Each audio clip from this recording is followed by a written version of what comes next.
Statistics 2 April 2026க்கான preparation video தான் இது. So நான் வந்து சாப்டர் 1லேருந்து சாப்டர் 5 வரைக்கும் இருக்கிற டாபிக்ஸ் எல்லாத்தையுமே லிஸ்ட் அவுட் பண்ணி எழுதியிருப்பேன். இதை எப்படி படிக்கிறது, எப்படி ஈஸியாக படிக்கிறது அப்படின்னு பார்க்க போகிறோம்.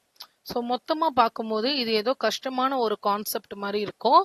ஆனால் இதை படிக்க ஆரம்பிக்கும் போது உங்கள் மேத்ஸ் பேப்பரை விட இந்த ஸ்டாட்ஸ் பேப்பர் ரொம்ப சிம்பிளான கான்செப்டாக இருக்கும். ஸோ இதை எப்படி ப்ரிப்பேர் பண்ணுறது, எப்படி இந்த பேப்பரை ஈஸியாக கிளியர் பண்ணுறது அப்படின்னு பார்ப்போம். சாப்டர் 1 நமக்கு இருக்கிறதுலே ரொம்ப இம்பார்ட்டண்ட்டான சாப்டர். ஏன்னா இங்கே இருந்து தான் நமக்கு எல்லாமே பேசிக்கு தியரி கான்செப்டாக இருக்கிறதுனால ஈஸியாக நம்ம இங்கே மார்க்கு ஸ்கோர் பண்ண முடியும். ஸோ ஃபர்ஸ்ட் என்ன கொடுத்துருக்கோம் அப்படின்னா எல்லாமே டெஃபினிஷன்ஸ். ஸோ ரேண்டம் எக்ஸ்பெரிமெண்ட்னா என்ன, சாம்பிள் ஸ்பேஸ்னா என்ன, ட்ரையல், ஈவெண்ட், டைப்ஸ் ஆஃப் ஈவெண்ட்னா என்ன, இது எல்லாமே 2 மார்க் கொஷினில் கேட்குற very small definitions. 4 question paper இருக்கு நம்ம கிட்ட. 24ல இருக்கிற ஏப்ரல் அண்ட் நவம்பர், அதே மாதிரி 25ல இருக்கிற ஏப்ரல் அண்ட் நவம்பர். இந்த 4 கொஸ்டின் பேப்பர் எடுத்தாலே நமக்கு ஒரு கிளியர் ஐடியா கிடைச்சிரும் எப்படி ப்ரிப்பேர் பண்றதுன்னு. ஓகே, அதுக்கப்புறமா எக்ஸாஸ்டிவ் ஈவெண்ட்ஸ். இது இந்த ஈவெண்ட்ஸ் பத்திலாம், இந்த டைப்ஸ் ஆஃப் ஈவெண்ட்ஸ் பத்தி 5 மார்க்லயும் கேட்கலாம், 10 மார்க்ல கூட கேட்கலாம் இந்த கொஸ்டினை. ஸோ எக்ஸாஸ்டிவ் ஈவெண்ட்னா என்ன, மியூச்சுவலி எக்ஸ்க்ளூசிவ் ஈவெண்ட்னா என்னன்னு டெஃபினிஷனும் படிச்சுக்கோங்க, எக்ஸாம்பிள்ஸும் படிச்சுக்கோங்க. அண்ட் அதுக்கப்புறமா நம்ம கிட்ட கிளாசிக்கல் அப்ரோச். இந்த ப்ராபபிலிட்டி வந்து 3 டைப்ஸ் ஆஃப் அப்ரோச் இருக்கு நமக்கு. ஒன்று classical approach, empirical approach, axiomatic approach. இந்த ஒவ்வொரு அப்ரோச்சுமே ரொம்ப சின்ன கான்செப்ட் தான். ஆனால் இதை 5 மார்க்ல கேட்கறதுக்கான சான்சஸ் இருக்கு. ஒருவேளை 10 மார்க்ல கேட்கறதா இருந்தா what are the different types of அப்ரோச்னு கேட்கலாம். அப்ப 3 அப்ரோச்சையுமே நம்ம எழுதுற மாதிரி இருக்கும். அந்த ஆக்சியம்ஸ்ன்றது ரொம்ப சின்னது, ஒரு 3 ஆக்சியம்ஸ் தான் இருக்கும். That's also called as axioms of probability. இதுல ரொம்ப ரிப்பீட்டடா கேட்குற ஒரு கொஸ்டின் அப்படின்றது இந்த அடிஷன் தியரமும் இந்த ஆக்சியம்ஸ் மட்டும். அண்ட் அதுக்கப்புறம் மேல இருக்கிறதுலாம் டெஃபினிஷன்ஸ். மல்டிப்ளிகேஷன் தியரம் கொஞ்சம் ரேரு, அடுத்து பேஸ் தியரம் ஸ்டேட்மெண்ட் மட்டும். ஸோ இது கூட சேர்த்து நம்ம என்ன படிக்கணும், இதுல ப்ராப்ளம்ஸ் படிக்கணும். ப்ராப்ளம்ஸ் வந்து ரொம்ப பேசிக் ப்ராப்ளமாக தான் இருக்கும். இது ஃபர்ஸ்ட் சாப்டர். செகண்ட் சாப்டர்ல ரொம்ப இம்பார்ட்டண்ட்டான 2 கான்செப்ட். ஒன்று பைனாமியல் டிஸ்ட்ரிபியூஷன், இன்னொன்று பாய்சான் டிஸ்ட்ரிபியூஷன். ரெண்டுத்துக்குமே எம்ஜிஎஃப் படிக்கணும், இது கம்பல்சரி. இந்த ரெட்ல டிக் போடுறதெல்லாம் கம்பல்சரி. எம்ஜிஎஃப் படிக்கணும், மீன் அண்ட் வேரியன்ஸ். எம்ஜிஎஃப்ன்றது மொமெண்ட் ஜெனரேட்டிங் ஃபங்க்ஷனோட டெரிவேஷன். இதுக்கும் நமக்கு ஒரு லிங்க் இருக்கு. எம்ஜிஎஃப் கண்டுபிடிச்சி அதை டிஃப்ரென்ஷியேட் பண்ணா மீன் அண்ட் வேரியன்ஸ் கிடைச்சிரும். இங்கேயும் அதே தான், MGF and mean and variance. இந்த கான்செப்டை கேட்காத கொஸ்டின் பேப்பரே இருக்காது. நான் 4 கொஸ்டின் பேப்பர் இருக்கு, அந்த 4 கொஸ்டின் பேப்பரையும் ஒரு கிளான்ஸ் வந்து பார்த்து பாருங்க. நீங்க அந்த யூனிவர்சிட்டி வெப்சைட்ல இருந்து டவுன்லோட் பண்ணிக்க முடியும். இந்த கொஸ்டின்ஸ் இல்லாத கொஸ்டின் பேப்பரே இருக்காது. ஸோ இது ரெண்டுமே ரொம்ப இம்பார்ட்டன்ட்.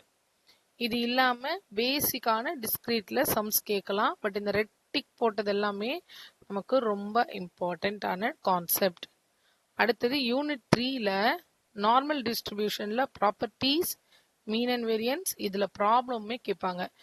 எல்லா கொஸ்டின் பேப்பர்லயுமே இந்த ப்ராப்ளம் 10 மார்க்ல இருக்கு. ஸோ ரொம்ப இம்பார்ட்டன்டான 10 mark from 3rd chapter. And ரொம்ப ஈஸி. இது ஒரே மாதிரி ரிப்பீட்டடா ஒரே மாதிரி தான் இருக்கும். ப்ராப்பர்ட்டிஸ் வந்து உங்களுக்கு 2 மார்க் இல்லைன்னா 5 மார்க்ல கேட்கறதுக்கான பாசிபிலிட்டி இருக்கு. இது நார்மல். எக்ஸ்போனென்ஷியலுக்கு நம்ம ரொம்ப இம்பார்ட்டன்ஸ் கொடுக்கணும்னு அவசியம் இல்லை, அங்க 2 மார்க் மட்டும் படிச்சுக்கலாம். அடுத்தது அப்படியே சாப்டர் 4க்கு வந்தீங்கன்னா இது வந்து ஒரு செக்லிஸ்ட் மாதிரி வச்சுக்கோங்க. இதெல்லாம் படிச்சிட்டீங்களா அப்படின்றத நீங்க செக் பண்ணிக்கோங்க. டி டெஸ்ட், இந்த டி டெஸ்ட்டுக்கு ப்ராப்பர்ட்டிஸ் படிக்கணும், யூசஸ் படிக்கணும். அடுத்தது சை ஸ்கொயர் டெஸ்ட்டுக்கும் properties, applications, that is uses, இது எல்லாமே ரொம்ப இம்பார்ட்டன்ட். ஸோ இதெல்லாம் இல்லாத கொஸ்டின் பேப்பரே நீங்க பார்க்க முடியாது. ஸோ ப்ராப்பர்ட்டிஸ் இருக்கும், அப்ளிகேஷன்ஸ் இருக்கும், இதுவும் கேட்டிருக்காங்க. இது வந்து ரொம்ப இம்பார்ட்டன்ட். ஒரு 2 கொஸ்டின் பேப்பர்ல கண்டினியூஸா கேட்டிருக்காங்க. Additive property of chi square, condition for application of chi ஸ்கொயரும் கேட்டிருக்காங்க. இது எல்லாமே தியரி கான்செப்ட் தான், எதுவுமே சம்ஸ் கிடையாது. சாப்டர் 4ல நமக்கு கம்ப்ளீட்டா தியரி தான் நமக்கு. அடுத்தது லாஸ்டா சாப்டர் 5 வந்து நிறைய கான்செப்ட் அந்த ஒரே சாப்டருக்குள்ள இருக்கு. ஸோ ஃபர்ஸ்ட் பார்ட் என்னன்னா டெஸ்டிங் ஆஃப் ஹைபோதசிஸ். இது வந்து பேசிக் டெஃபினிஷன்ஸ். நான் எழுதியிருக்கிறது எல்லாமே டெஃபினிஷன் தான். பாப்புலேஷன் என்ன, சாம்பிள்னா என்ன, டைப் 1 எரர்னா என்ன, டைப் 2 எரர், கிரிட்டிக்கல் ரீஜன்னா என்ன, one tail test, two tail test எல்லாமே பேசிக் டெஃபினிஷன்ஸ். பட் இதெல்லாம் சேர்த்து எக்ஸ்பிளைன் டெஸ்டிங் ஆஃப் ஹைபோதசிஸ்னு 10 மார்க்லயும் கேட்கலாம். அடுத்தது டி டெஸ்ட், அதோட ப்ரொசீஜர், அதோட ப்ராப்ளம். Z டெஸ்ட், அதோட ப்ரொசீஜர், அதோட ப்ராப்ளம். Z டெஸ்ட்ன்றது ப்ரொபோர்ஷன் டெஸ்ட். ஃபைனலா ரொம்ப இம்பார்ட்டன்டான கான்செப்ட் அனோவா. அனோவால 1 வே தியரி, 2 வே லாட்டின் எல்லாமே படிக்கணும். ஸோ இதுல இந்த இந்த 5 யூனிட்டையுமே நீங்க ஈஸியா கவர் பண்றது எப்படி அப்படின்னா, இந்த கொஸ்டின் பேப்பரை கவர் பண்ணீங்கனாலே உங்களுக்கு ஓரளவுக்கு ஈஸியா வந்துடும். ஸோ இந்த கொஸ்டின் பேப்பரை இப்ப காட்டுறேன். இந்த கொஸ்டின் பேப்பர் பாருங்க என்ன இருக்கு நமக்கு இந்த கொஸ்டின் பேப்பர்ல உங்களுக்கு தெரியுதா?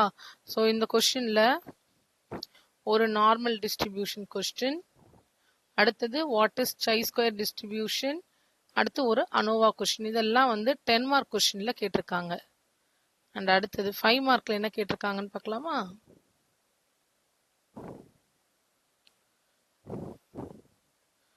ஓகே, இது வந்து இன்னொரு கொஸ்டின் பேப்பர். இது என்ன கொஸ்டின் பேப்பர்னு பார்த்துட்டு கீழே வருவோம். நான் இது வந்து உங்களுக்கு அட்டாச் பண்றேன். நவம்பர் 24 கொஸ்டின் பேப்பர்ல கொஸ்டின் பேப்பர் பார்த்தாதான் உங்களுக்கு கொஸ்டின்ஸ் எப்படி வருதுன்ற ஒரு ஐடியா கிடைக்கும். State and prove addition theorem on probability. So நம்ம ஏற்கனவே இங்கே அதை பார்த்துருப்போம். அடிஷன் தியரம் பாருங்கன்னு சொல்லியிருப்பேன். ஸோ அடிஷன் தியரம் ஃபர்ஸ்ட் சாப்டர்லேருந்து அடிஷன் தியரம், ஃபர்ஸ்ட் சாப்டர்லேருந்தே இன்னும் ஒரு கொஸ்டின்ஸும் கேட்டிருக்காங்க நமக்கு இங்கே. அடுத்தது derive mean and variance of binomial distribution. So பைனாமியலோட மீன் அண்ட் வேரியன்ஸ். ஸோ இது பைனாமியலோட மீன் அண்ட் வேரியன்ஸ் போட்டிருக்கோமா? அடுத்தது 2 coins are thrown simultaneously, probability of getting at least 7 hit. அது ஒரு நார்மல் ப்ராபபிலிட்டி கொஸ்டின். அடுத்த கொஸ்டின் நம்பர் 17 பாருங்க.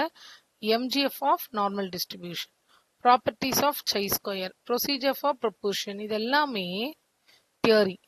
இது எதுவுமே சம்ஸ் கிடையாது. இது வந்து நவம்பர் 24ல கேட்ட கொஸ்டின்.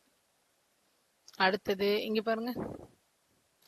ஸோ இதுல கொஸ்டின் லாஸ்ட் கொஸ்டின் மட்டும்தான் நமக்கு sum. Last question sum, first question sum, 3 sum, 2 theory questions இருக்கு. ஸோ இங்க தியரிக்கும் ஈக்குவல் இம்பார்ட்டன்ஸ். நம்ம ஏப்ரல் கொஸ்டின் பேப்பரே பார்க்கலாம். ஸோ இது ஒரு April question paper. April 25. It means உங்களோட ப்ரீவியஸ் பேட்ச் எழுதின ஒரு question paper. First question state and prove addition theorem.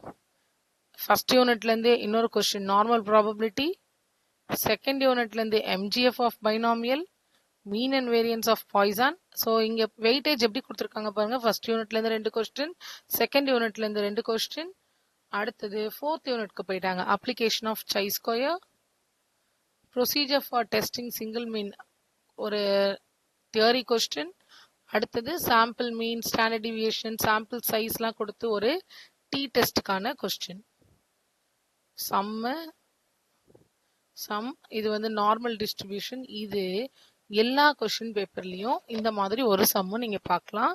இது நார்மல் டிஸ்ட்ரிபியூஷன்ல இருந்து கேட்கிற ஒரு 10 மார்க் கொஸ்டின். ஸோ 4th சாப்டர்ல இருந்து ஒரு தியரி கொஸ்டின், 5th சாப்டர்ல இருந்து அனோவா.